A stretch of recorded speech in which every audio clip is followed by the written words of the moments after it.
Alors, nous allons démarrer en donnant la parole à la première intervenante, donc à Christine Hello. Christine Hello, qui est professeure émérite de l'Université de Strasbourg. Christine est sociolinguiste, spécialiste des questions de bi- et plurilinguisme en famille et aussi en contexte éducatif. Elle sillonne le monde. Christine, elle dort très très peu, elle n'a pas peur du décalage horaire, elle forme des enseignants, elle a formé des enseignants en Irlande au tout début et puis aussi en France et aujourd'hui un peu partout dans le monde entier. Elle a également publié une dizaine d'ouvrages en anglais et en français. Alors, il y en a deux qu'on aime particulièrement, mais ils sont tous très bien. Alors, il y en a un qui s'appelle Du bilinguisme en famille au plurilinguisme à l'école. C'est un peu la Bible, le Torah, enfin un texte sacré pour du Lala parce qu'il est très puissant, ce livre, en 2007, et qui relate une très chouette expérience d'éducation plurilingue dans une école en Alsace. Et puis, un autre ouvrage qu'on vous conseille fortement, c'est l'ouvrage de 2016, L'éducation bilingue en France, politique linguistique, modèle pratique, édité par Lambert Lucas. Alors, elle est présidente d'honneur par Dulala. Elle va nous éclairer notamment sur les questions de plurilinguisme. Alors, la première question, c'est justement, qu'est-ce que le plurilinguisme ? Pourquoi il faut valoriser les langues des enfants dès leur plus jeune âge et pourquoi il faut le faire dans les contextes éducatifs. Et enfin, qu'est-ce qu'est une approche multilingue dans l'éducation? Christine, à toi la parole. Merci beaucoup Anna pour cette présentation. Merci également à Caroline pour toute l'aide technique et à Ivan en tant que co-intervenante aujourd'hui avec laquelle j'aime beaucoup échanger sur les questions dont nous allons parler aujourd'hui. Alors, j'aimerais commencer par une citation d'un auteur haïtien qui est devenu ensuite canadien, Dany Laferrière, citation que j'aime beaucoup, que je vais vous lire et que vous pouvez également lire sur votre écran et que j'analyserai très rapidement après. Donc, avant d'aller à l'école, à Petit Goâve, c'est à haïtien, où j'ai passé mon enfance avec ma grand-mère, j'ai surtout parlé créole. Il y a dans les points de suspension toute une description de cette langue créole, la façon dont cette langue décrit les fruits, les odeurs, etc. et de toute la dimension affective construite avec sa grand-mère au travers de cette langue. J'ai un petit peu coupé pour pouvoir vous présenter les points les plus importants.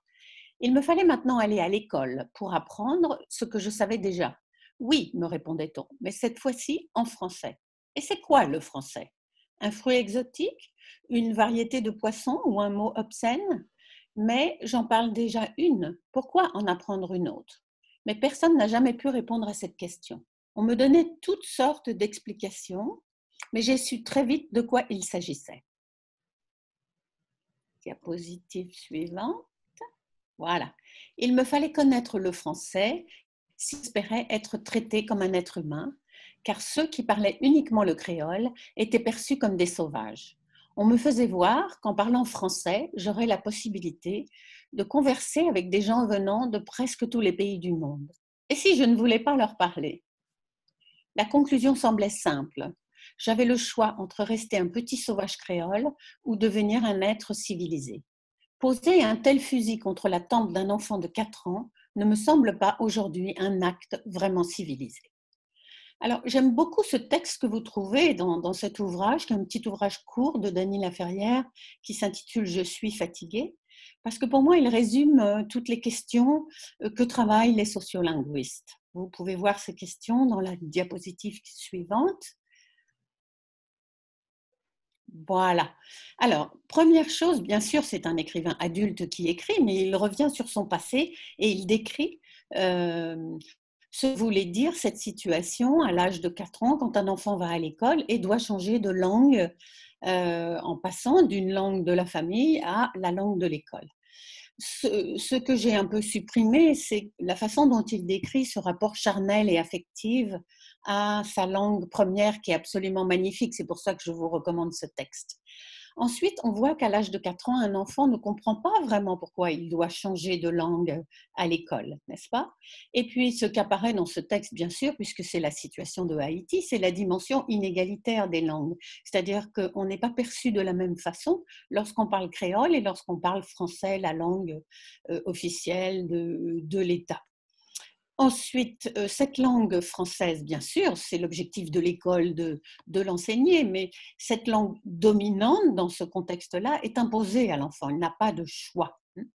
Il y a également dans ce texte, bien sûr, en arrière-plan, toute la dimension historique, le français à Haïti, langue de colonisation, et puis le système éducatif français où peu de place est faite aux langues régionales ou aux langues des familles. Et donc, entre autres, à Haïti, très peu de place pour le créole. Dans d'autres espaces, par exemple, la Réunion, il y a un petit peu d'enseignement bilingue avec le créole, mais dans ce cas-là, pas du tout. Donc, l'enfant va rentrer à l'école pour apprendre le français et va devoir se couper de sa langue familiale, oublier sa langue familiale lorsqu'il est à l'école. Et n'oublions pas que cet enfant, il a 4 ans et que c'est le cas de beaucoup d'enfants de 3 ans qui rentrent à l'école et qui doivent se débrouiller avec la langue familiale dont on parle finalement assez peu à l'école. On n'explique pas aux enfants à l'âge de 3 ans, maintenant tu es à l'école on parle français, dans ta famille on parle une autre langue, et à l'école tu vas apprendre le français, mais on ne va pas t'interdire, tu pourras parler dans ta langue si tu veux, etc. Si un enseignement plurilingue est mis en place. Donc, on peut décrire, si vous voulez, un contexte comme celui-là pour de nombreux enfants qui parlent les langues de la migration en général, un contexte de domination et d'assimilation. Je vais maintenant passer à la question du plurilinguisme. Voilà. Alors, qu'est-ce que le plurilinguisme? Pour décrire et comprendre ce que c'est que le plurilinguisme, deux notions centrales essentielles, la notion de répertoire plurilingue et de compétences plurilingues. Alors, le répertoire plurilingue, qu'est-ce que ça veut dire? Eh bien, ce sont toutes les ressources langagières que nous avons à notre disposition. Et même lorsqu'on est monolingue, en fait, on peut dire qu'on a un répertoire pluriel, puisqu'on ne va pas s'exprimer de la même façon quand on va faire ses courses, quand on va au tribunal, ou bien quand on est avec des amis ou quand on va chez le médecin. Donc, d'une certaine façon, qu'on soit monolingue ou plurilingue, on a tous un répertoire pluriel, c'est-à-dire des ressources linguistiques variées que l'on adapte selon la situation, le contexte, la personne à qui on parle, etc. Lorsqu'on est enseignant dans l'école, en général, on s'exprime avec un certain registre qui n'est pas nécessairement le registre qu'on utilise avec ses propres enfants à la maison. Alors, un répertoire plurilingue, c'est quand on parle plusieurs langues ou qu'on a plusieurs langues à sa disposition, mais ça ne veut surtout pas dire que les compétences dans toutes les langues sont égales, pas du tout. Alors, je donne toujours l'exemple de petits-enfants kurdophones, par exemple, donc qui parlent kurde à la maison, qui ont vécu en Turquie et en Turquie ont appris le turc à l'école. Ensuite, ils migrent, par exemple, en Allemagne, ils vont être scolarisés en allemand. Et puis, de l'Allemagne, ils viennent en Alsace, où ils vont être scolarisés en français. Et puis, ils vont aller à la mosquée, où ils vont apprendre l'arabe. Voilà. Alors ça, c'est un exemple qui semble assez extraordinaire, qu'un petit enfant soit en contact avec tant de langues, mais c'est la réalité aujourd'hui. Et bien évidemment, ses compétences dans toutes ces langues ne sont absolument pas égales. Et certainement que la compétence en français va dominer sur les autres à partir du moment où l'enfant va à l'école et passe toute la journée à l'école. Alors, un répertoire plurilingue, il est dynamique, il change au fil des expériences, des rencontres, etc. Et il n'est pas composé d'un ensemble de langues qui seraient toutes parlées au même niveau. Ça, c'est très important. Chaque langue, finalement, a des fonctions différentes. Et donc, on peut avoir des compétences à l'écrit, mais pas à l'oral. On peut les avoir à l'oral et pas à l'écrit, etc. Donc, il est dynamique, il change tout le temps. On ne peut pas dire qu'un répertoire plurilingue est déséquilibré, ce n'est pas du tout ça. Il est complexe et se complètent les unes les autres et correspondent au vécu de la personne.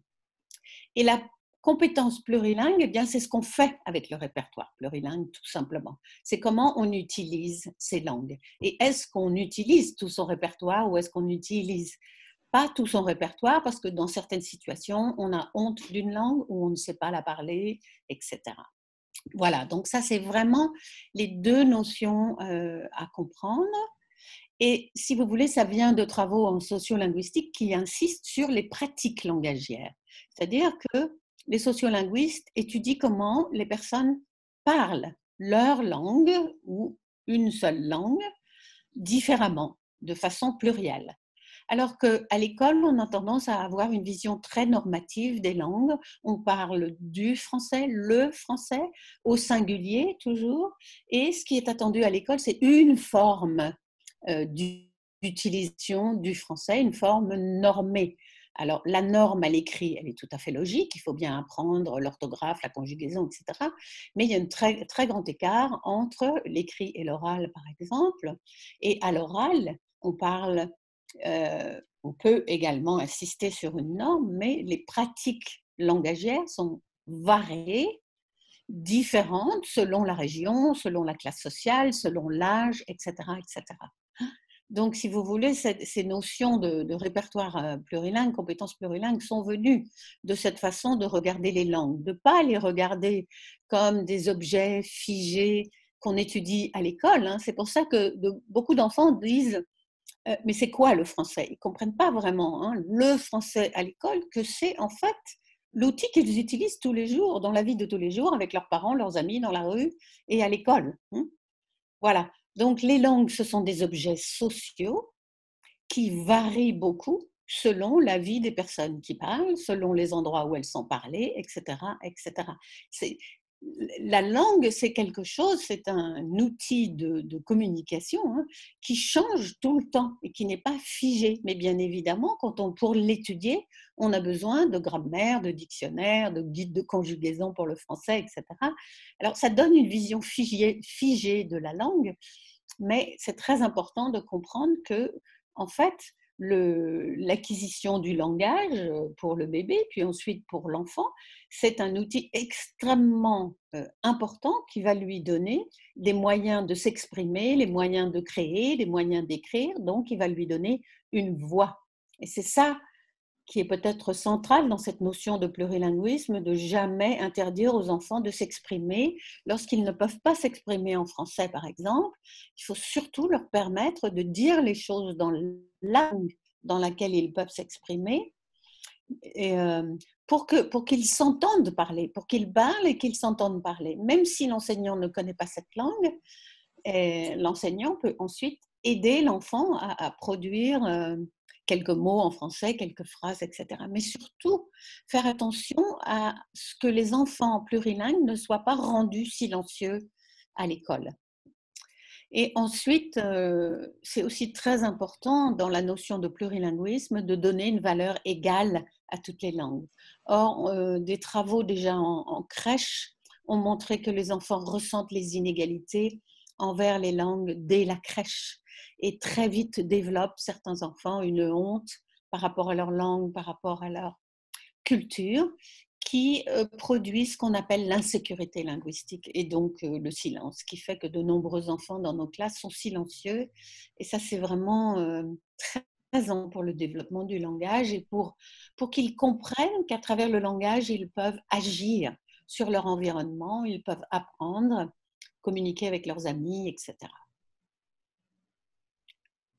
Alors, pourquoi faut-il valoriser le plurilinguisme dès le plus jeune âge? Eh bien, comme l'exprime si bien Dany Laferrière, c'est une relation affective d'abord qui se construit dans la relation avec les parents, par exemple, dans une langue ou dans plusieurs langues. Et cette relation affective, elle va ensuite avoir un effet sur l'identité langagière. Quand on demande à des enfants qu'est-ce qu'être français, en général, la première réponse, c'est parler français. Donc la langue est une des constituantes très importantes, en particulier pour le français, de l'identité. Et puis pourquoi valoriser le plurilinguisme? Eh bien parce que découvrir le monde par le biais de plus d'une langue ouvre automatiquement à la différence à l'altérité. On l'a très bien entendu avec ce magnifique Kamishibai où les enfants présentent les noms de ces petits insectes dans d'autres langues. On est immédiatement non seulement dans la différence, mais dans l'altérité, dans la compréhension que dans une langue on dit comme ça, dans une autre on dit comme ça. Voilà. Et puis on ne peut pas oublier que le bilinguisme, les enfants qui grandissent avec deux langues ou avec plus de deux langues, ont des avantages positifs au niveau cognitif, c'est-à-dire pour apprendre, mais ces avantages ne peuvent se manifester que si les deux ou plusieurs langues sont valorisées dans l'environnement de l'enfant. Donc, en général, les études ont montré que si une langue est dévalorisée, si un enfant a honte de sa langue, en général, son bilinguisme ne va pas être aussi harmonieux que si les deux ou plusieurs langues sont valorisées, et surtout, il ne bénéficie pas des avantages cognitifs que peuvent apporter le fait de vivre dans plusieurs langues, de vivre avec deux ou plusieurs langues. Alors, je voulais vous montrer, nous déplacer un petit peu au Canada, où l'an dernier, le Premier ministre de l'Ontario voulait supprimer les classes bilingues français-anglais. Et il se trouve que je connais un petit peu cette petite fille de 10 ans qui a voulu écrire à ce Premier ministre dans sa classe. C'est elle qui a proposé à l'enseignante d'écrire au Premier ministre pour lui dire ce que c'était pour elle une langue, entre autres le français, dans cette situation de bilinguisme français-anglais. Alors, je vous le lis, j'aime beaucoup ce texte parce que c'est écrit par une enfant. Ça illustre également ce que peut vouloir dire un enseignement bilingue pour une enfant de 10 ans. La plante de la langue. Une langue, c'est comme une plante. On l'arrose de nos mots, on l'éclaire de nos écritures.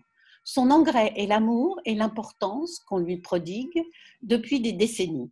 Si nous cessons de l'arroser, de l'éclairer, de l'aimer et de lui prodiguer de l'importance, elle sera perdue, effacée à tout jamais. Plus personne ne la parlera, plus personne ne l'écoutera, plus personne ne l'écrira. J'ai laissé l'erreur de conjugaison, j'aime beaucoup ce verbe écrire qui devient régulier. Plus personne ne s'en souviendra. Alors, c'était une grosse polémique, bien sûr, dans la presse, dans l'Ontario, pas seulement au Québec, oui. Il y a beaucoup de francophones et ils ne sont pas contents du tout puisqu'on leur supprime l'éducation bilingue.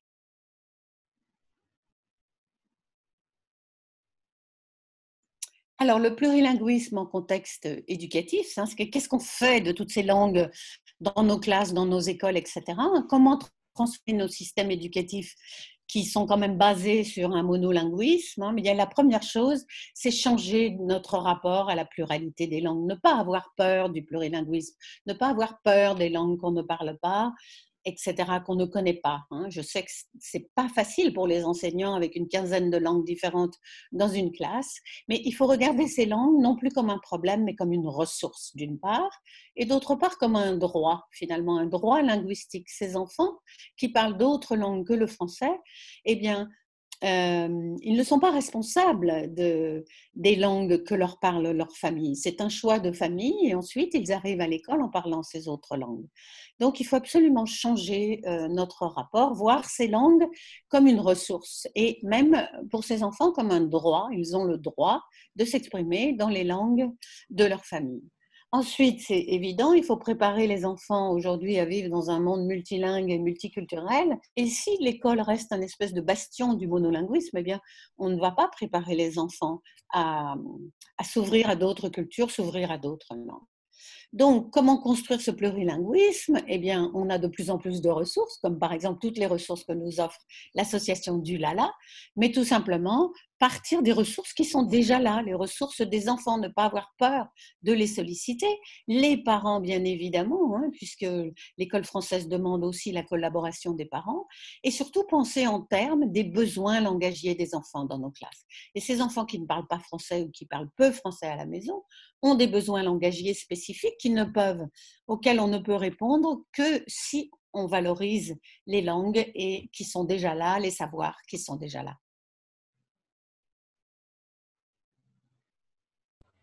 Mais Alors, les enjeux d'une éducation multilingue, rapidement, ben, c'est l'inclusion des langues et cultures des enfants pour leur développement identitaire.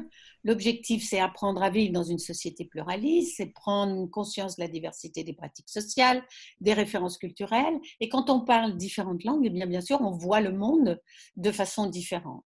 Donc, dans nos espaces, que ce soit des médiathèques, que ce soit des associations, que ce soit des classes, il faut créer des espaces où ce multilinguisme est présent, donc de lecture multilingue, en légitimant les langues de tous les enfants. C'est très important que les enfants sentent que leur langue a une valeur, est respectée. Aider les enfants également à s'engager activement dans la lecture. C'est cet engagement dans la lecture qui est l'aspect le plus important pour la réussite scolaire. Ça a été montré dans les évaluations PISA, cette notion d'engagement. Et c'est pour ça qu'on va vous montrer ensuite toutes sortes d'ouvrages. Et je cite là un ouvrage de Jim Cummins et Early, Identity Texts. Ce sont des types de textes que peuvent écrire les enfants multilingues à partir de leurs compétences plurilingues. Et puis, d'une certaine façon, le petit Kamishibai qu'on a entendu au début aussi est un exemple de texte identitaire puisque les enfants ont pu y mettre, donner une place à leur langue. merci beaucoup, Christine, pour cet éclairage. Donc, on entend l'importance de laisser les enfants s'appuyer, utiliser, mobiliser l'ensemble de leur répertoire langagier pour répondre à des enjeux cognitifs et affectifs. On entend aussi l'importance pour les éducateurs de mettre en place des espaces, des temps où les langues au pluriel deviennent source de partage, de jeux et des lectures. Alors, nous allons parler de lecture, de lire avec une des plus grandes spécialistes, c'est dire un non, non, non, mais moi je dis oui, oui, oui. Une des plus grandes spécialistes aujourd'hui en France, c'est Ivan Chenouf. Alors, Ivan, qui est secrétaire général de Dulala, qui a démarré sa carrière professionnelle comme institutrice en zone expérimentale et rurale. Et puis a travaillé durant 20 ans à l'Institut national de la recherche pédagogique sur les questions de lecture et écriture, ex-chargé des missions à l'inspection académique de la Seine-Saint-Denis, ancienne professeure des SP, et également membre de l'Association française pour la lecture et rédactrice des actes des lectures. Alors, Ivan s'est enflammé des salles entières. Un jour, je rêve d'organiser une conférence sans distance sociale au Stade de France avec Ivan. Voilà, alors je passe la parole à Ivan, tout naturellement, pour lui poser la question, mais qu'est-ce que lire, Ivan? Bonjour. Bonjour tout le monde. Donc, voilà, donc, tout à fait dans le droit fil de ce que vient de dire Christine. Beaucoup de travaux ont été popularisés en France dans les années 70-80 pour montrer que la lecture commençait bien avant l'entrée à l'école et bien avant, en tous les cas, en ce qui concerne la France, le mot d'ICP. Donc, un enfant, pour devenir un lecteur, pour avoir envie d'apprendre à lire, il faut qu'il voit des gens lire autour de lui, c'est-à-dire qu'il y ait des usages de l'écrit, il faut que la lecture ait du sens autour de lui. C'est compliqué la lecture parce que c'est silencieux et que quelqu'un peut très bien lire quelque chose sans que personne ne se rende compte de rien. Donc non seulement il faut que les adultes lisent autour des enfants, mais il faut en plus qu'ils en parlent avec eux. Il faut aussi, très vite, un enfant repère, moi je travaille beaucoup dans des crèches et dans des petites sections maternelles, repère que les adultes ont des projets pour lire, c'est-à-dire qu'ils veulent faire un montage, on va dire, d'un meuble, ils veulent partir en voyage, etc. Et que pour réaliser leur lecture et pour réaliser leur projet, ils savent où les écrits sont rangés. Une des choses les plus importantes à apprendre aux enfants très jeunes, c'est qu'il y a un ordre des livres, un ordre des écrits. Roger Chartier, historien de la lecture, a même fait un livre là-dessus sur comment l'écrit est dans un ordre. Après, les enfants voient bien très vite qu'il y a plusieurs formes à la lecture. On peut lire lentement, on peut lire rapidement, on peut lire silencieusement, on peut lire oralement, on peut survoler un écrit qui nous intéresse à moitié ou au contraire pinailler et aller chercher le plus petit détail sur un écrit. Et que toutes ces lectures différentes vont procurer des humeurs différentes. Un enfant voit très bien qu'un parent va être très énervé par rapport à une certaine lettre ou au contraire être très joyeux par rapport à une autre lettre. C'est-à-dire que ces signes qui sont froids, qui sont plaqués sur du papier, sont source de passion, d'émotions importantes. Et d'ailleurs, on voit très vite les jeunes enfants se mettre à lire à leurs poupées, à leurs ours, etc. Ou bien aller faire la liste des courses sur un papier qui peut être sur le frigo de la cuisine. Donc, première chose, tout commence avant l'école et tout va se passer à l'école et autour de l'école. Et apprendre à lire, ce n'est jamais fini. Alors, je résume les conditions. Quand on travaille en crèche, on dit qu'il y a 5 conditions pour devenir lecteur. Il faut être témoin d'actes de lecture, voir des gens lire autour de soi. Il faut être familiarisé avec des écrits différents, être abonné à un journal, recevoir des cartes postales, avoir des livres à soi, etc. Il faut être associé à des pratiques de lecture. On peut repérer la recette, les ingrédients, comment faire les choses. On peut chercher le mot qui fait rire dans une histoire et le retrouver.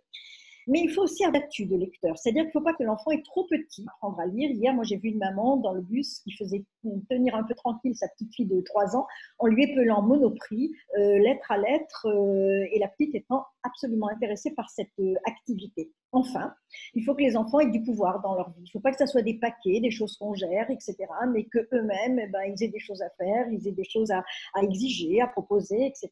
Donc, premier slogan, parce qu'on a emprunté à Lev Vygotsky, un psychosociologue israélien, soviétique, qui s'appelle Lev Vygotsky, donc, et un autre américain, Jérôme Brunner. C'est à plusieurs qu'on apprend à lire tout seul. Mais on pourrait dire c'est à plusieurs qu'on apprend à tout faire tout seul dans la vie en général. Et c'est vraiment simple si toutes les conditions qu'on vient d'énoncer sont réunies. Le deuxième point, c'est de dire que malgré toute cette diversité qu'on vient d'énoncer là, la lecture, c'est un acte unique. Autrement dit, il n'y a pas de différence entre un voyageur qui veut choisir un guide de voyage, entre des scientifiques qui sont en train de lire la meilleure étude sur un virus qui nous embête, ou entre 2 enfants qui découvrent une bande dessinée, ou entre un accessoiriste qui discute avec le décorateur d'un plan de tournage. Ce qui va changer, c'est ce qu'on veut faire de cette lecture. Est-ce qu'on veut en faire du savoir? Est-ce qu'on veut faire du plaisir? Est-ce qu'on veut en faire de l'action? Donc, il n'y a pas un lecteur qui est complètement innocent par rapport à un texte. Autrement dit, dès qu'un lecteur va entrer dans un texte, il a déjà des tas d'idées sur ce texte, sur comment il va fonctionner, sur quelles informations il va pouvoir donner. Autrement dit, le lecteur va procéder par hypothèse, par vérification. C'est-à-dire que son cerveau est proactif, il va aller chercher l'information dont il a besoin, mais aussi il va vérifier que ces informations ne sont pas complètement erronées ou qu'elles ne correspondent pas uniquement à son propre désir. Alors, ce lecteur, il va procéder d'une façon double, c'est-à-dire qu'il va combiner des signes entre eux, mais surtout, il va combiner des signes avec son expérience. C'est-à-dire que le mot F-I-L-S, par exemple, n'aura pas le même sens si je parle de couture, etc., ou si je parle d'héritage. Autrement dit, le sens d'un mot va être lié évidemment aux signes qui sont sur la page, mais aussi à l'expérience que l'on a. Et tout ça pourquoi? Pour regarder un souvenir de cette lecture sous forme diverses, d'impressions, de jugements, d'idées, etc. Donc, la lecture, c'est une activité complexe, ce qui ne veut pas dire qu'elle est compliquée. Complexe, ça veut dire qu'elle fait intervenir plusieurs choses en même temps et que plus un lecteur est informé du texte qu'il est en train de lire, mieux il va lire. On dit en gros qu'il faut connaître 80% d'un texte pour que ce texte soit lisible. Ce qui veut dire que si je connais beaucoup de choses sur ce texte, je vais aller vite et ma lecture va être aisée. Je risque de ne pas apprendre grand-chose. Si par contre je connais un peu moins de 80% de ce texte, ma lecture va être plus compliquée, plus lente, et en même temps, je risque d'apprendre des choses. Voilà. Donc, la lecture, c'est une affaire de retrouvailles, bien plus qu'une affaire de découverte. Enfin, la lecture, c'est une chaîne d'opérations. Autrement dit, ce qu'il faut se demander, c'est comment un lecteur qui voit ces signes va tirer de là, de l'émotion, de la critique, du savoir, autrement dit, tout un art d'être. Alors, les yeux, déjà, contrairement à ce qu'on nous apprend à l'école, procèdent par bond sur une ligne. C'est-à-dire qu'il n'associe pas 2 lettres, puis 2 lettres, etc. Mais il fait en gros 3 à 4 bonds par ligne. C'est pour ça que les colonnes des journaux, souvent, sont des colonnes qui sont très courtes. Hein. Il y a 3 colonnes dans un journal. Et donc, pendant que l'œil se déplace, il ne voit rien. Mais pendant que l'œil se pose sur quelque chose, alors il voit. Alors, qu'est-ce qu'il voit? Eh bien, cet œil, il voit net environ 3 signes ou 4 signes. Et en même temps, alors ça va s'appeler l'empant de vision. Un empant, c'est la distance qu'il y a entre le pouce et le petit doigt. En général, c'est un instrument de mesure des menuisiers. Donc ça, il voit net 3 à 4 signes. Mais heureusement pour nous, nous voyons de manière floue et dégradée ce qui est à gauche et à droite du mot. C'est-à-dire que plus les lettres qui sont près des 3 ou 4 signes qu'on voit, plus on les voit nettes, et plus ça s'en va sur le côté de chaque côté, plus on voit flou. C'est ce qu'on voit par exemple dans un train, quand on passe dans une gare à toute allure et qu'on aperçoit le nom de la gare.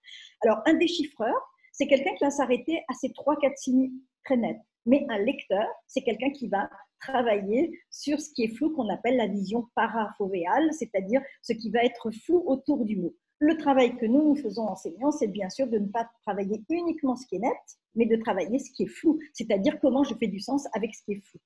Alors, il faut aussi savoir que quand on est dans un texte, il n'y a pas de hasard pour trouver les mots. C'est-à-dire que le texte que l'on a là, eh bien, c'est la langue.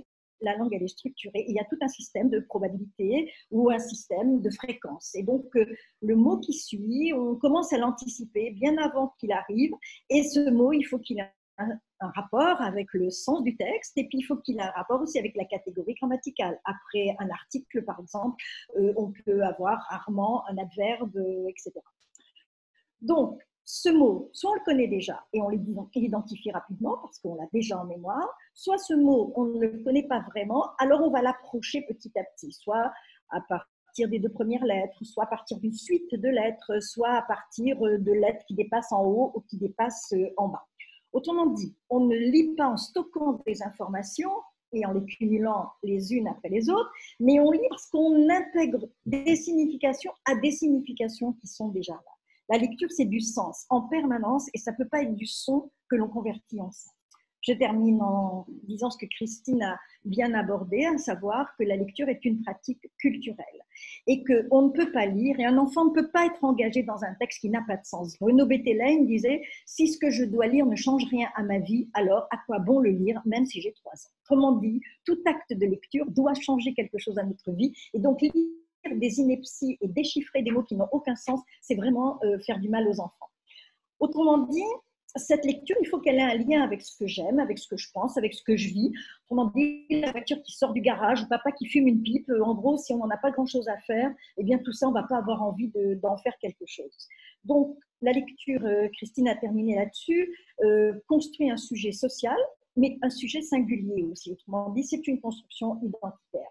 Alors en plus, on a de la chance parce que les livres contiennent la mémoire humaine, d'où cette belle expression de physicien du XVIIe siècle, je crois, qui dit qu'on est juché sur les épaules des géants. C'est-à-dire que quand on est dans les livres, on a tous les savoirs avant nous, on en dispose, on est en hauteur, mais aussi comme les livres ouvrent des mondes inconnus, alors on peut se lancer dans cet inconnu, vivre des aventures, avoir de l'audace, etc. Un lecteur, c'est un voyageur. C'est un voyageur qui est devant un paysage dont il doit construire la carte et dont il doit construire des itinéraires à travers cette carte. Michel de Certeau en a bien parlé, qui parle de lecteur en tant que voyageur, braconnier même, et puis écrivains qui sont des laboureurs. Alors, je terminerai avec cette belle phrase de l'éducation populaire, des mouvements de l'éducation populaire. La lecture doit à tout âge partir de la vie pour retourner à la vie. Autrement dit, ce n'est pas quelque chose qui a non seulement aucun sens, mais en plus qui n'a aucun lien avec ce que est en train de vivre un individu.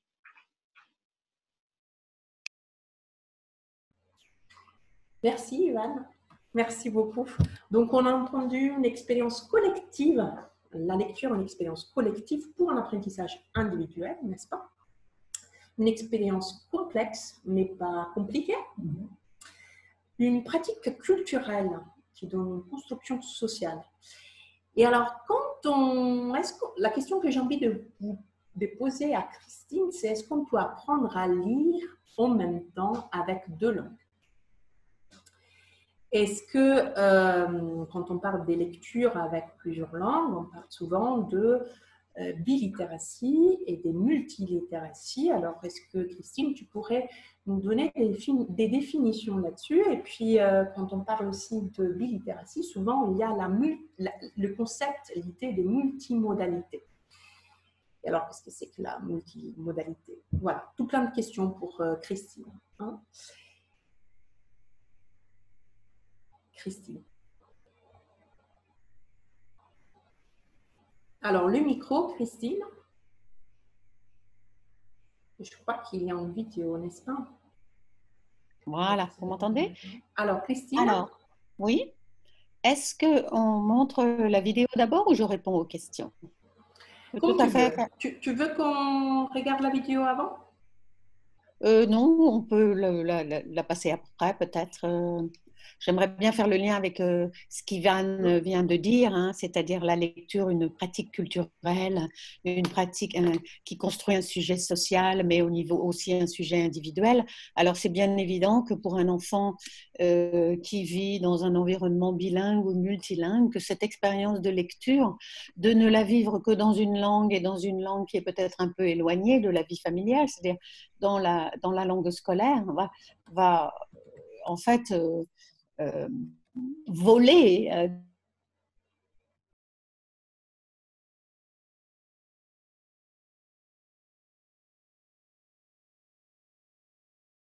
bien dit, Ivan commence à l'école, comme s'il n'y avait pas d'expérience de littératie, c'est-à-dire qui touche à l'écrit avant l'école. Comme si les enfants ne voyaient pas leurs parents lire le journal, par exemple, dans une langue autre que le français. Alors, on a longtemps pensé que cette acquisition de cette compétence de lecture ne pouvait avoir lieu que dans une langue, comme on a longtemps pensé que lorsqu'on parlait de langue, on avait des retards langagiers, etc. Alors, tous les travaux sur cette notion de bilittératie, c'est-à-dire tout ce qui concerne l'expérience de l'écrit dans deux langues, peut tout à fait se passer dans deux langues en même temps. C'est-à-dire que la compétence de lecture, elle s'acquiert une seule fois. Hein. On n'a pas à apprendre à lire en français, puis ensuite à apprendre à lire en turc, par exemple. On apprend à lire, l'expérience de lecture se fait en une seule fois et se transfère d'une langue à l'autre.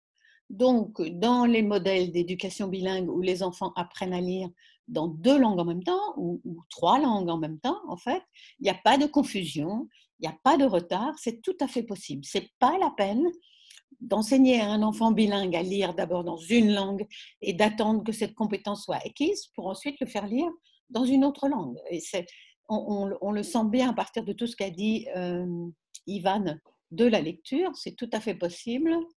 Donc, et c'est même nécessaire d'une certaine façon de confronter les enfants bilingues et multilingues à des expériences écrites dans leur langue et même de confronter les enfants monolingues à l'écrit dans d'autres langues, tout simplement, par exemple, pour illustrer tous les différents alphabets qui existent dans le monde. Voilà. Donc, la littératie en premier. C'est le terme qui est utilisé aujourd'hui par les chercheurs pour parler de tout ce qui concerne toutes nos expériences de l'écrit. Ensuite, la bilittératie, eh bien, c'est l'expérience de l'écrit dans deux langues, et la multilittératie, c'est l'expérience de l'écrit dans plusieurs langues. Et encore une fois, on peut très bien, avec les enfants, mettre en place différentes expériences avec des compétences inégales dans les différentes langues. Ensuite, la multimodalité, c'est important aussi d'expliquer ça par rapport à nos expériences de l'écrit et de lecture aujourd'hui. Vous l'avez certainement vécu pendant ce temps de confinement. Vous avez été beaucoup sur Internet.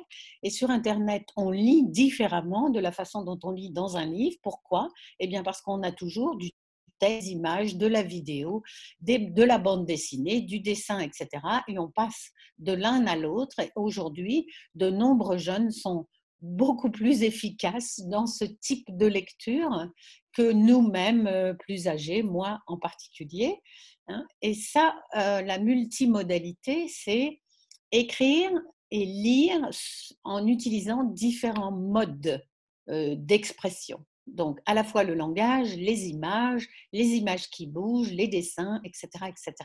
Et cette expérience de l'écrit, elle est très peu présente, encore une fois, à l'école. Et quand on regarde ce qui est produit sur Internet, elle est extrêmement riche. Et la multimodalité, en général, on la voit beaucoup sur Internet, elle est multilingue, puisque les auteurs de ces textes utilisent beaucoup l'anglais, mais si vous allez sur d'autres sites, on voit beaucoup de langues utilisées, différentes langues utilisées. Hein. Internet, par excellence, est multilingue. Voilà. Alors, la question suivante, hein, extrêmement importante, c'est comment la lecture soutient-elle le maintien des langues familiales? De nombreuses langues parlées en famille ne sont pas présentes à l'école, ne sont pas enseignées, sont absentes, ne sont même pas mentionnées parfois. Or, on le sait, c'est pas facile pour les parents qui parlent une autre langue que la langue de l'école de maintenir sur le long terme cette langue, puisque l'enfant passe un certain temps, presque toute la journée à l'école, et donc est beaucoup moins en contact avec la langue familiale. Alors, une façon de maintenir les langues, bien sûr, en général, les langues familiales, elles sont présentes oralement dans la famille. Hein, et un parent choisit de parler sa langue ou les deux parents. Voilà.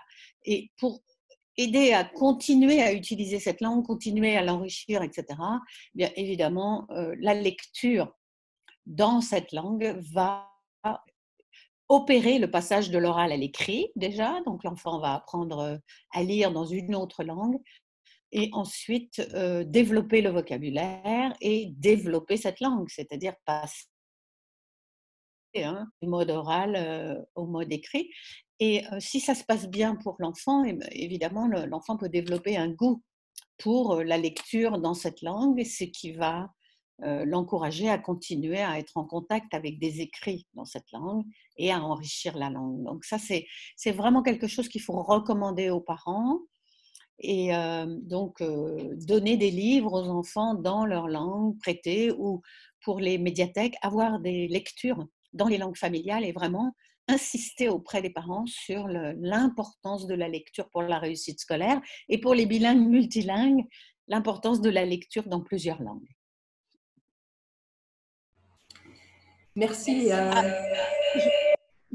Je voulais juste donner un petit exemple, Anna, si possible, avec l'illustration que j'ai là, hein, de très jolis ouvrages de Lisna Bresner sur le chinois, qui était donc une auteure de littérature de jeunesse, qui était passionnée par le chinois et qui voulait montrer qu'on pouvait très bien, avec des enfants déjà assez jeunes, travailler sur les idéogrammes du chinois. Donc, elle a publié différents ouvrages, mais celui-là est particulièrement utile pour des activités en classe de bilittératie, justement. Hein. C'est un livre dans lequel on explique, donc il y a une dimension culturelle, on explique l'histoire des prénoms en Chine. Et ensuite, vous avez à la fin de l'ouvrage les outils didactiques pour que les enfants se choisissent un prénom chinois, en général un double prénom comme fleur de courgette. Et ensuite, vous voyez là illustré les différents idées, comment apprendre à produire ces différents idéogrammes et écrire son nom en chinois. Voilà un exemple d'ouvrage de littérature de jeunesse qui montre ce que c'est que la bilittératie. Ça ne veut pas dire que les enfants vont écrire le chinois couramment ou le lire couramment, mais c'est une première exposition à un système d'écriture complètement différent du système alphabétique français. Merci, Christine.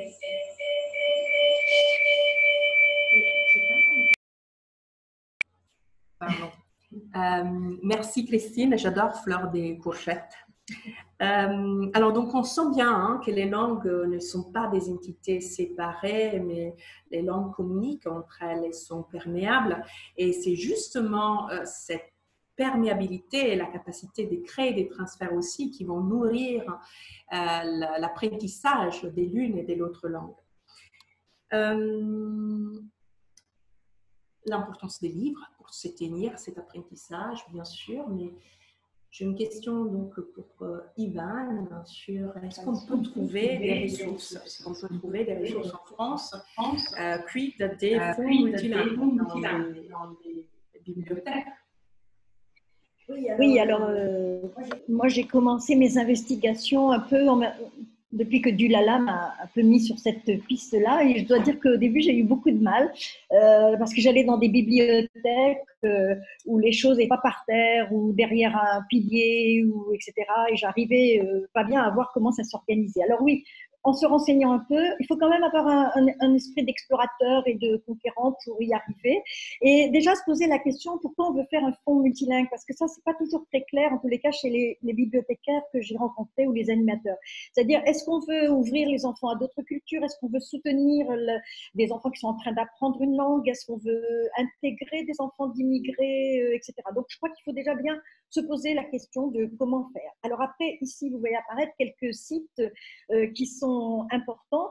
Comme le texte va vous être remis, vous aurez toutes les informations par rapport à ces sites-là.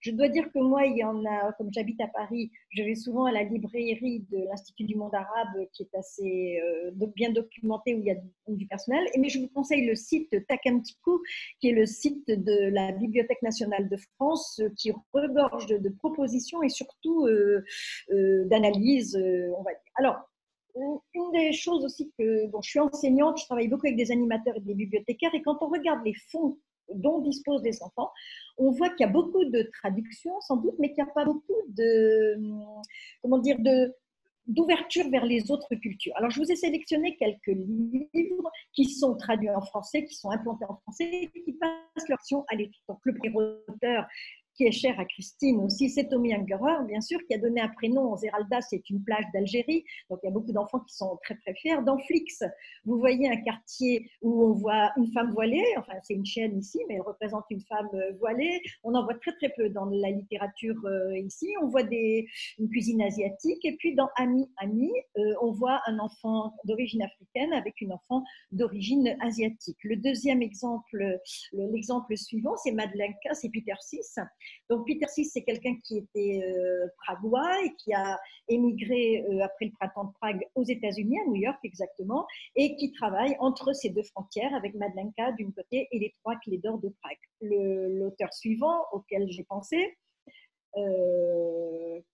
il arrive tout de suite, voilà. C'est donc Alan C., qui lui est japonais et new-yorkais et qui travaille entre les deux cultures. Et donc j'ai mis un Kanishibai pour rendre hommage aux pratiques de Dulala. L'auteur suivant, ensuite, c'est donc une Véronique Vernette qui vit en Afrique, au Sénégal, et qui écrit beaucoup sur l'Afrique avec des choses qui ne sont pas stéréotypées. Donc voilà, 2 livres, Cocorico, Poulepiga, et moi j'attendais la pluie. Puis ensuite, je vous ai choisi un autre auteur donc, qui s'appelle Rascal, qui est un auteur belge, qui a fait un voyage qui montre la traversée des États-Unis, mais aussi qui a travaillé il y a quelques années sur le Vietnam et la guerre du Vietnam, ce qui est assez rare dans notre littérature. L'auteur suivant, donc c'est juste un panorama, hein, c'est François Place, qui travaille à travers le monde, lui, mais je vous ai montré quelque chose sur Okuzai avec le vieux fou de dessin. Et puis le dernier livre qui vient de sortir, qui a illustré le livre de Timothée de Fombelle sur l'esclavage, et qui s'appelle Alma, le vent se lève. L'auteur suivant, c'est Mélangeli, une graveuse qui travaille beaucoup sur la Tunisie, et qui a fait 2 petits livres, Ep l'oiseau, Oiseau migrant, puis un autre pour Amnesty International, donc qui est embarqué dans des histoires de solidarité.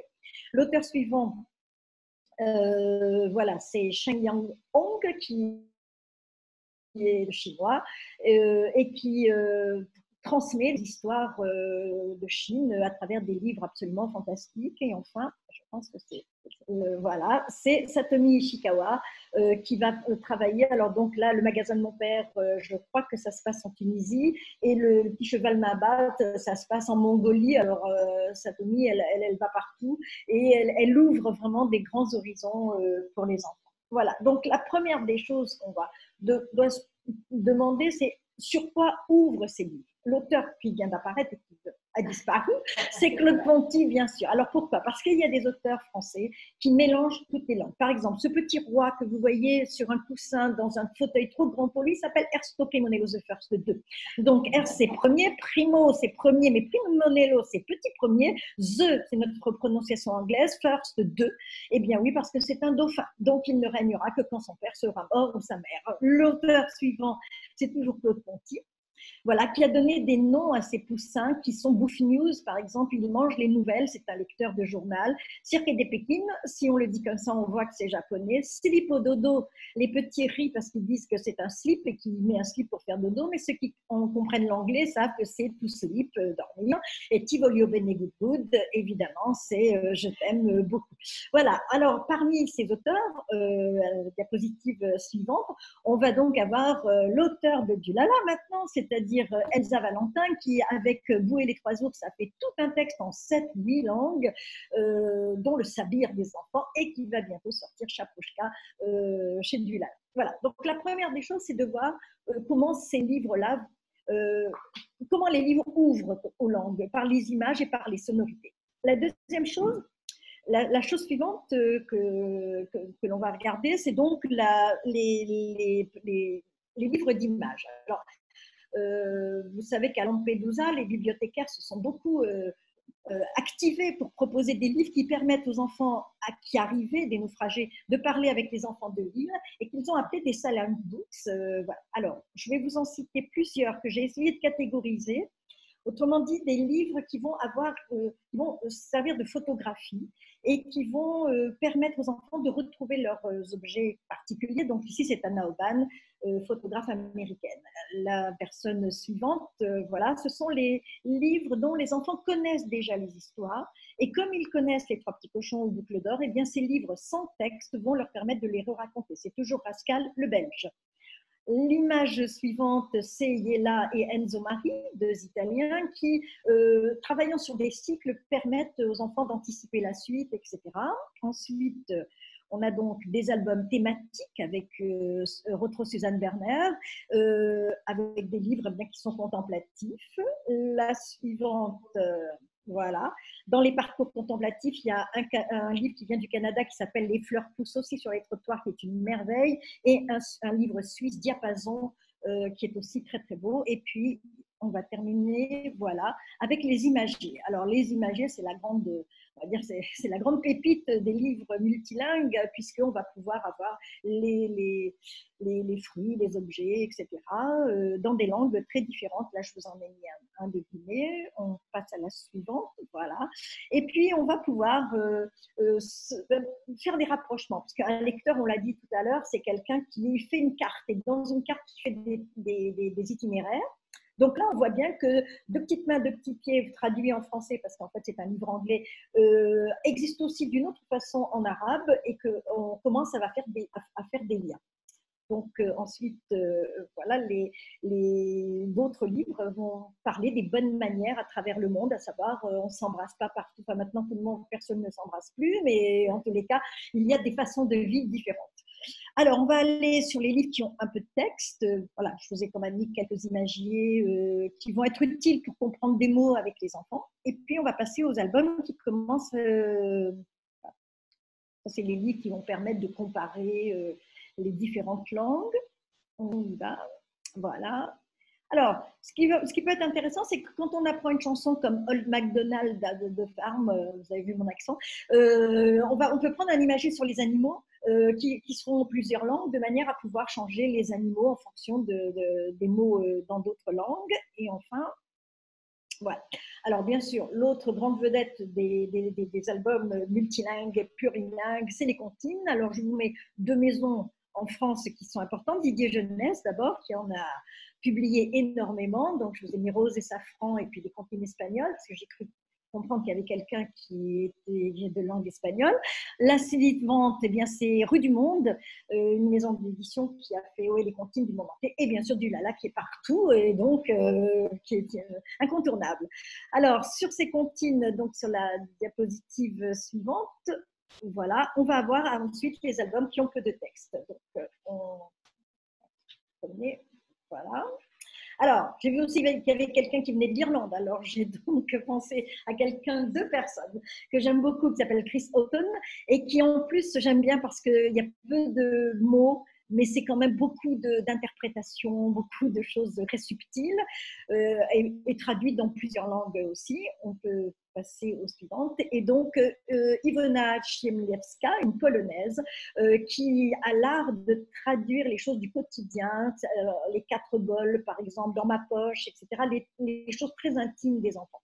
Donc, on passe à des albums maintenant ou des romans qui vont avoir beaucoup plus de textes, mais qui vont avoir aussi des images. Parce que pour voir comment les éditeurs se débrouillent avec ce plurilinguisme. Alors, ce qui va aider les enfants, c'est les séries. Parce qu'une fois qu'une série est connue en français, par exemple, Petit ours brun ou Crocolou, etc., et traduite dans d'autres langues, on peut anticiper, on a des structures déjà qui reviennent. Donc, les séries, c'est important. Le deuxième, alors c'est toujours la série, alors celle-là, elle est formidable, voilà, c'était Tony Ross, et c'est les randonnées. Les randonnées, par leur structure répétitive, leur refrain, leur sonorité, elles sont prévisibles par les enfants. Donc celle-ci, c'est celle qui est traduite en 57 langues, je crois, et qui marche tout le temps et partout. Donc c'est la petite chenille qui faisait des trous. La diapositive, voilà, encore une autre randonnée qui marche très très bien. Alors c'est un conte ukrainien au départ, un moufle, et donc du coup, le livre ukrainien existe et en même temps français et ukrainien. Et puis, la suivante, voilà, c'est Didier Jeunesse qui va prendre un conte et qui va le traduire en plusieurs langues. Donc, Rouler le loup, la diapositive suivante, je pense que c'est les deux, voilà, Elmer. Ah oui, ça, c'est les grands classiques. Je voulais vous mettre les 2 ours, mais tant pis. Elmer. Et puis, dans les grands classiques, il n'y a pas qu'Elmer. La suivante, voilà, il y a le fameux chien bleu. Plouf, qui donne ce titre-là en espagnol, je crois, et puis Zou qui est international, c'est-à-dire que c'est Zou partout, à tous les moments. Voilà, donc on va passer, je pense, au roman et aux traductions d'abord. Alors, les problèmes de traduction, je vais passer parce que je crois que je suis en train de dépasser mon temps. Les problèmes de traduction sont importants et les parents. Je vous montre quand même un exemple avec Autobiographie d'un ours, juste avant le... voilà, où on voit que par exemple dans l'édition française il y a des femmes nues derrière les 2 amis qui se sont retrouvés après la guerre. Ces femmes nues ont disparu dans certaines éditions. Et ensuite dans Madame K, eh bien on voit que la version française a choisi le féminisme en disant que l'homme ne s'occupait pas de sa femme, alors qu'au contraire il est très très proche de sa femme. Donc on passe la diapositive suivante, voilà, pour les romans. Voilà, donc je vous ai montré, là on va avoir par exemple des éditeurs qui choisissent de faire parler un personnage dans une langue et un autre personnage dans une autre langue, et on comprend très très bien grâce au contexte. La diapositive suivante, qui n'est pas la mienne. Donc voilà, non plus. Ben voilà, ben, peu importe, je vous dis juste ce qui se passe, qu'il y a des gens qui, bon, soit ils font jouer les gens, soit il y a effectivement ces petits temps, je crois, qui va faire progressivement arriver la langue étrangère dans le français de façon, on va dire, un peu progressive, et qui fait que les enfants vont construire leur lecture. Merci Ivan, je vois les temps filer, on est un peu en retard par rapport à notre tableau de marche, mais c'est pas grave. Alors je reviens effectivement sur les points que tu avais indiqués au tout début de cette dernière intervention, l'importance pour les professionnels du livre de comprendre le sens de la création d'un fonds multilingue et puis qu'est-ce qu'on fait une fois que ce fonds multilingue est déjà là. Donc questionner effectivement ces pratiques, hein, très important. Alors, Christine, en 3 minutes, est-ce que tu pourrais nous présenter un exemple, voire 2, d'album avec une écriture multilingue?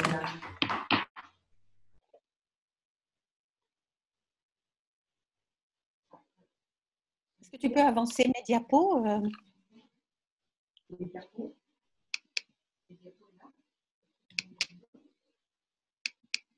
Alors, est-ce que ce n'est pas la bonne diapo? Non, c'est la suivante. Voilà. La suivante.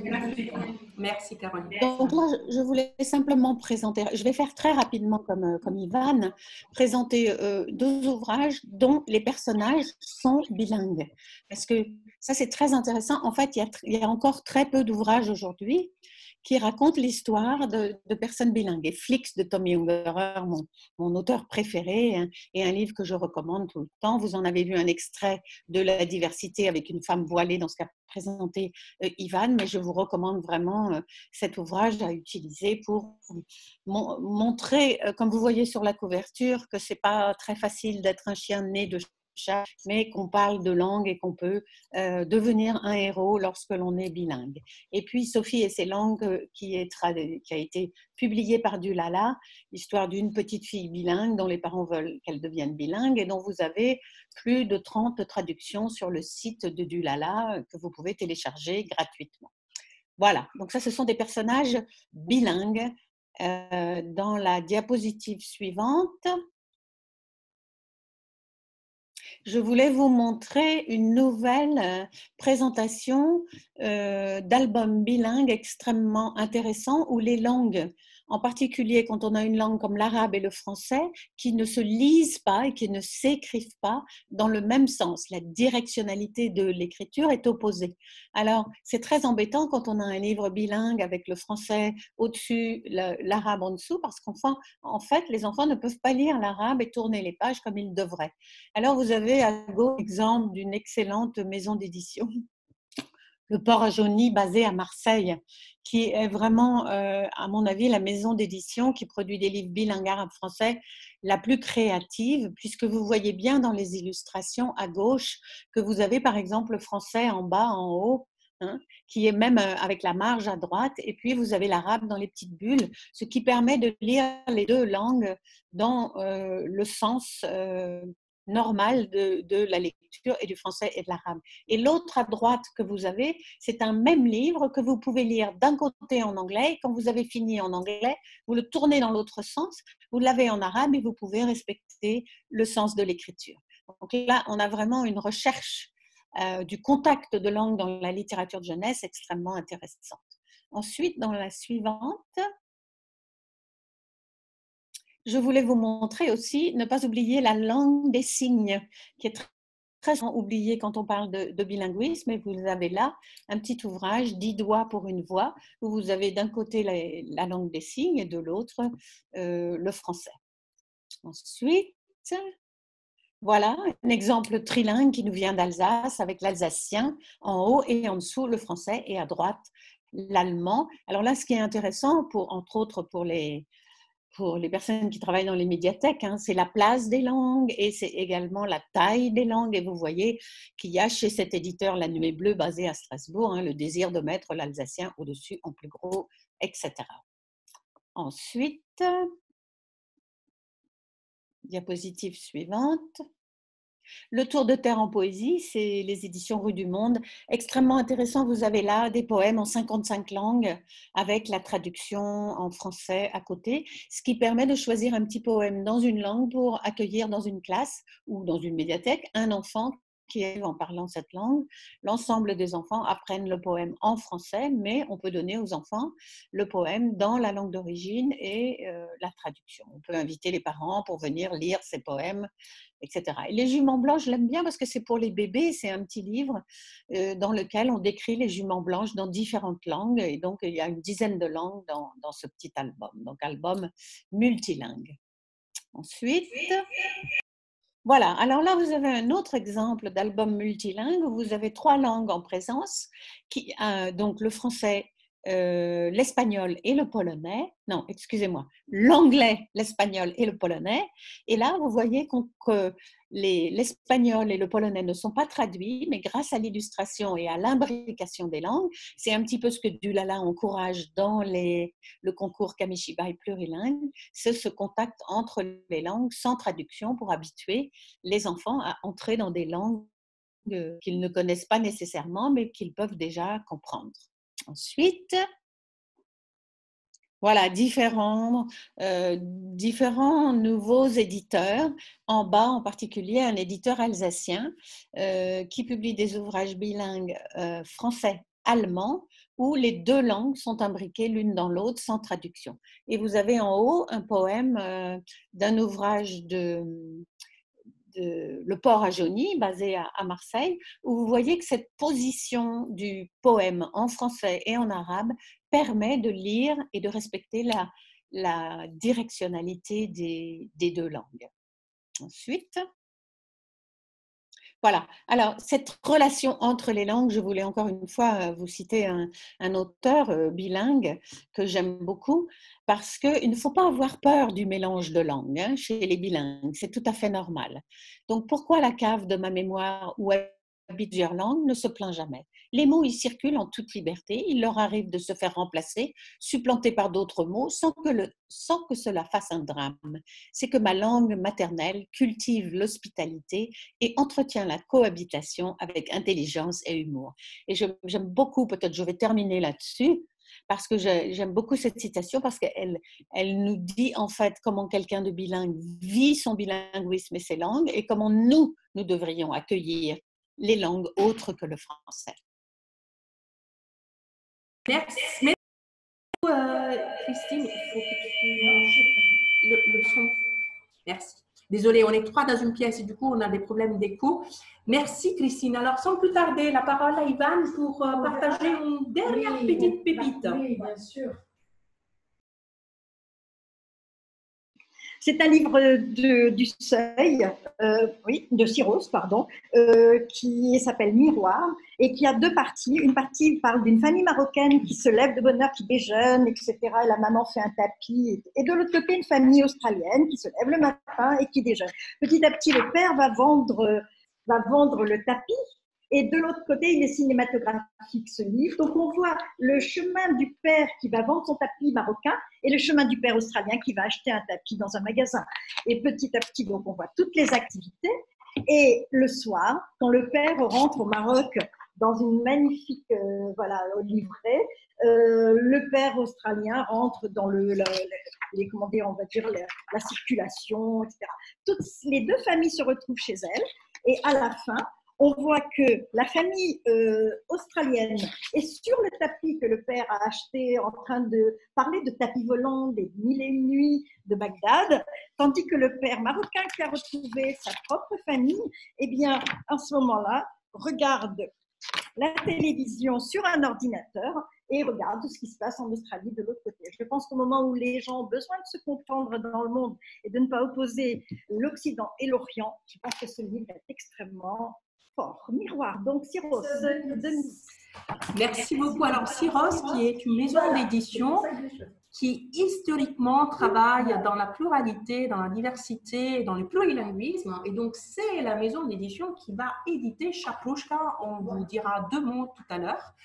Alors, espace aux questions. Je vois une question qui a été posée, peut-être pour Christine, et la réponse va être vraiment, Christine, doit tenir en 1 minute. Comment aider les enseignants à dépasser leur peur des langues pour certains? Comment dépasser la peur des langues, la peur de travailler avec la diversité linguistique, qui revient souvent?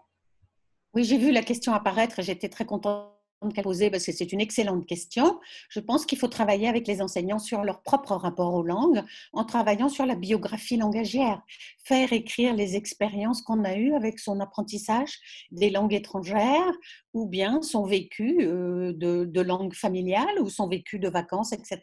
Ça, c'est la biographie langagière qui peut se faire à partir d'un petit dessin qu'on utilise beaucoup, d'un bonhomme vide dans lequel on fait dessiner de différentes couleurs les différentes langues avec lesquelles on a été en contact, ou les langues qu'on a vues écrites, les langues qu'on a entendues, les langues qu'on veut apprendre. Ce dessin permet de parler sur ces langues. Ça se fait avec des enfants, mais ça peut très bien se faire avec des adultes aussi. Ou bien passer par l'écrit. Je l'ai fait aussi avec des étudiants d'université. Passer par l'écrit en demandant de raconter comme son vécu langagier, toutes les langues qu'on a rencontrées dans sa vie, celles qu'on a apprises, pourquoi, celles qu'on aime, etc., etc. Ça permet d'avoir des discussions très riches et de se débarrasser de peurs liées à la compétence. Beaucoup de personnes pensent qu'ils ont, par exemple, appris l'anglais pendant 7 ans et qu'ils parlent très mal anglais, des choses comme ça. Ça permet de vraiment déconstruire ses peurs, c'est de regarder son expérience, de voir qu'elle est individuelle, mais qu'elle est aussi partagée par d'autres et c'est extrêmement riche. Je peux envoyer, j'ai écrit un article là-dessus que je pourrais envoyer, partager avec les participants.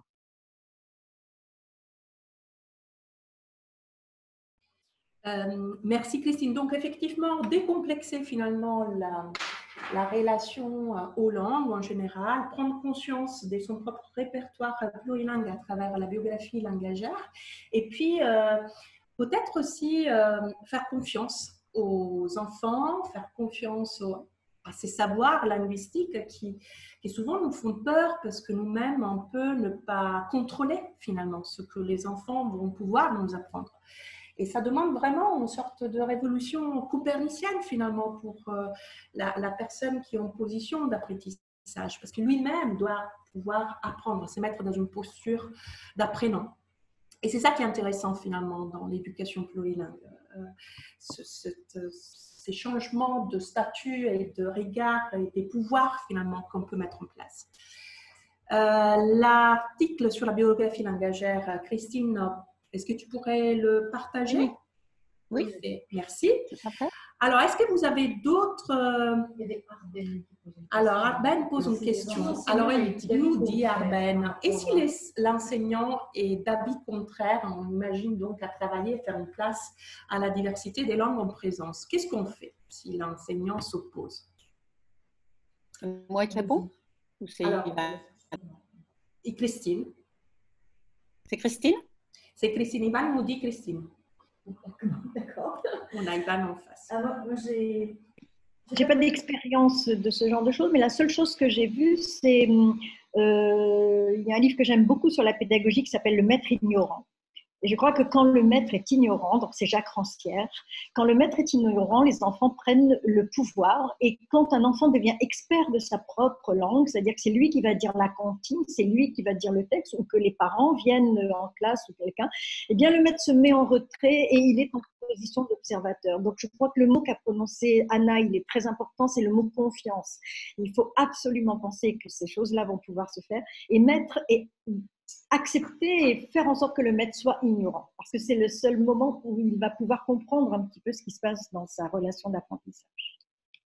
Moi, je voudrais ajouter quelque chose. Je pense que si les enseignants ne veulent pas travailler la pluralité des langues dans leur classe, la pluralité des cultures, il faut l'accepter. Il faut comprendre pourquoi. Et peut-être moi, ce que je ferais, enfin, ce que j'ai fait avec certains étudiants à l'ESP, c'est travailler sur la diversité au sein de la langue française. Et par exemple, il y a un petit livre qui s'appelle L'Amiral des mots, où il y a d'autres ouvrages sur les mots voyageurs, etc. Et travailler sur tous ces mots qui ont intégré la langue française et qui viennent d'autres langues. C'est une façon d'aborder la pluralité linguistique et la pluralité au sein de la langue française.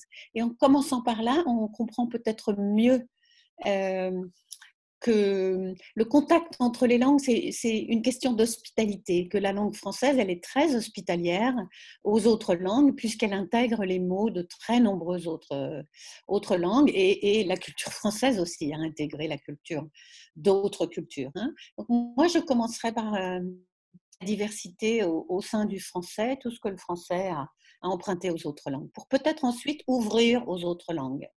Mais accepter cette position. Moi, je pense que quand il y a des enseignants qui refusent, il faut commencer par l'accepter et discuter, et voilà.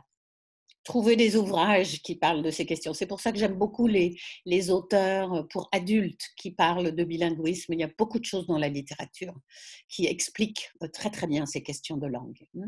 Je peux aussi envoyer une bibliographie d'ouvrages pour adultes sur le bilinguisme ou le plurilinguisme.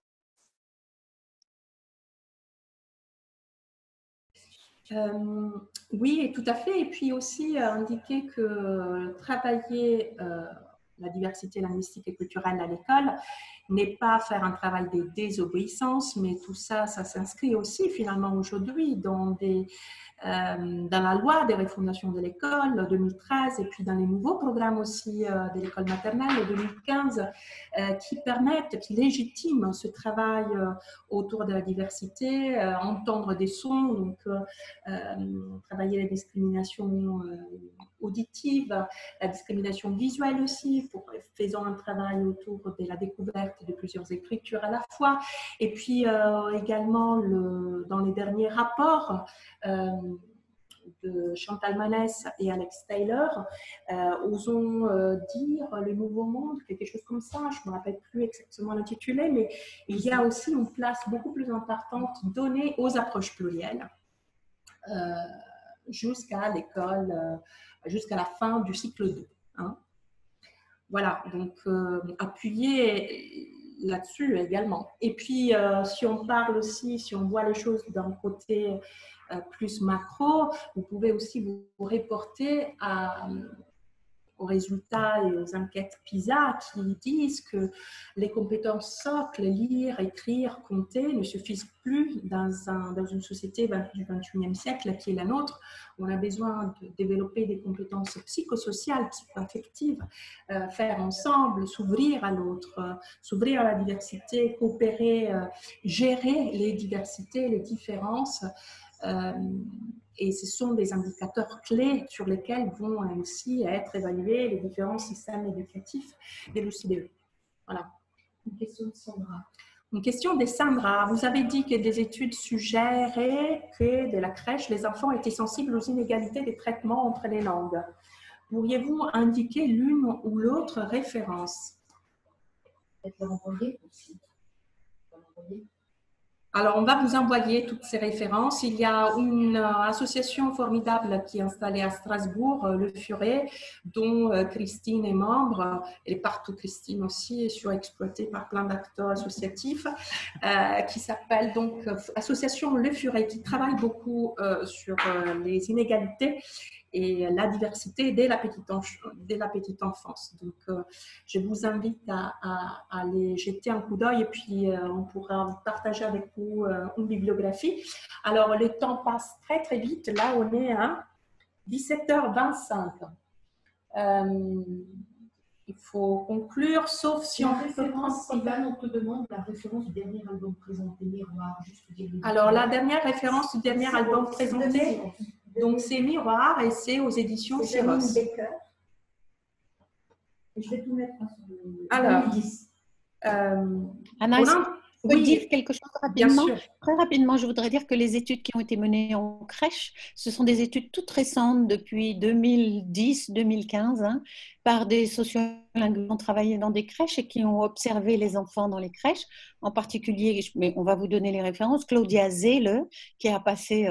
plusieurs années dans une crèche à enregistrer les enfants et à enregistrer les éducateurs et éducatrices, et qui montre dans sa thèse comment déjà en crèche, c'est-à-dire entre 0 et 3 ans, il y a des enfants qui osent, qui sont à l'aise mélanger leur langue, et d'autres qui deviennent silencieux parce qu'ils n'arrivent pas à s'exprimer dans la langue de la crèche, le luxembourgeois ou le français, et donc en dessous de 3 ans, ces études ont montré que les enfants sont déjà sensibles aux interdits linguistiques. Et donc, voilà, ce sont des travaux récents, mais vraiment très intéressants, qui montrent que les discriminations linguistiques commencent en crèche avant de continuer à l'école. Merci, Christine. Alors, pour conclure, on a entendu dans vos interventions respectives une vision du plurilinguisme qui est très politique. C'est construire avec plusieurs langues est un droit pour les individus, quelle que soit leur langue. Et ces droits, il faut pouvoir le défendre, le cultiver dès que l'enfant arrive au monde. Alors, il nous faut des institutions accueillantes, informées des enjeux du multilinguisme pour promouvoir l'égalité des chances et l'inclusion. Et vraiment en finir avec la vision que la diversité linguistique et culturelle mettrait à mal l'unité du pays. Et pour ça, il faut travailler aussi, décomplexer la langue française, la mettre en contact avec les autres langues, ne pas avoir peur à ces passages, à ces contacts des langues. Et c'est comme ça que cette langue française va devenir plus riche, plus forte. Autrement, elle risque de devenir le pire ennemi d'elle-même et de la francophonie. On a entendu aussi beaucoup l'importance de raconter, écrire des histoires pour écrire notre histoire personnelle, pour s'inscrire dans l'histoire avec une ou plusieurs langues. Et les histoires se racontent avec la langue de son choix, parce que les langues, ce sont des outils d'élaboration de la pensée. Et donc, nier les langues aux enfants, les priver de leur langue, lors de l'entrée dans la littératie notamment, équivaut à priver les enfants de leur plein potentiel. Et c'est un gâchis pour la société tout entière, pour l'école et bien évidemment pour les individus. Et alors, à propos d'histoire, j'aimerais bien partager avec vous l'histoire des Chaprouchka. Une histoire révisitée et plurilingue du Petit Chaperon Rouge qui a été écrit par Elsa Valentin, l'auteur de Bou et les Trois ours, et magnifiquement illustré par Floris Anguian. Cet album qui sortira officiellement le 1er octobre sera donc édité par Syros en collaboration avec Dulala. Et cet album se trouvera dans une mallette plurilingue, mallette qui vous sera présentée demain lors du webinaire avec Colline Rostal et Alice Perry. La magie, la beauté, la puissance des Chaprouchka est que dans cet album, le français tient la compréhension de l'histoire et plein de petits mots venus d'ailleurs vont s'incruster tout naturellement dans le récit, telles que des pierres précieuses dans un collier. Du coup, ça brille, ça pète et ça me plaît. On découvre. Chaprouchka. Voici Mr. Wolfie Lupo. Il a soif, il a faim et il grogne. Ah, quelle chaleur, quelle caleur, fontaine et bec. Au détour du schéma, il aperçoit une menina qui passe. C'est Chaprouchka. Il fait si chaud qu'elle a laissé son capuchon à casa. Hello, hola, Julie, là elle le loup. Ikena, bonjour, répond Chaprouchka, qui en a vu d'autres. What's your name? Demande Wolfie Lupo. Je m'appelle Chaprouchka Maka. Et toi, vieux loup pelé? Nous tout doux. Ah, tu sais bien que je suis Mr. Wolfie Lupo, le dernier loup de la forêt. Mais dis-moi, Chaprouchka, où vas-tu de ce pas? Du Pétagami. Je vais chez grand-maman lui apporter cette galette et cette carafe de limonade. J'ai si soif, Chaprouchka, Nachan, donne-moi donc cette bouteille. Non, non, non, c'est pour ma grand-maman. Mais Asma, écoute, tonton Wolfie, sa casa est là-bas, de l'autre côté de ce bois. Il y a de l'eau fresca dans son puits. Si tu viens avec moi, tu pourras boire autant que tu voudras. Ok, d'accord, dit le loup. Alors, prends ce chemin sicot. Et moi, je m'en vais par ce chemin-là qui a l'ombre des garas. Cadaille, ça roule, mon loup. À Ben Léo. Et il s'en va par le stick le plus long, s'arrêtant d'ici, de là, pour cueillir une fouleur. Et l'histoire continue. Et pour la retrouver tout entière, rendez-vous donc dès le 1er octobre chez Syros. Alors, je tiens à remercier Christine et Ivan pour répondre toujours positivement à toutes nos invitations avec des interventions de très, très grande qualité. On a bu du miel, toujours. Merci énormément aussi à Caroline qui nous dit non, non, non, mais si, en coulisses pour nous avoir concocté pas seulement ces webinaires, mais toute l'université. Donc, ça dure une semaine. On l'a dit avec Christine, elle est pédagogue, elle est psychologue, technicienne et ingénieure pédagogique.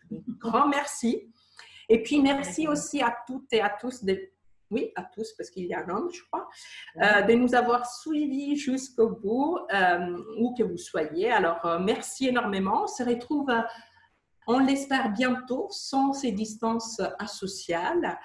Et je profite pour vous dire très bel été et très belle continuation à vous tous. Merci.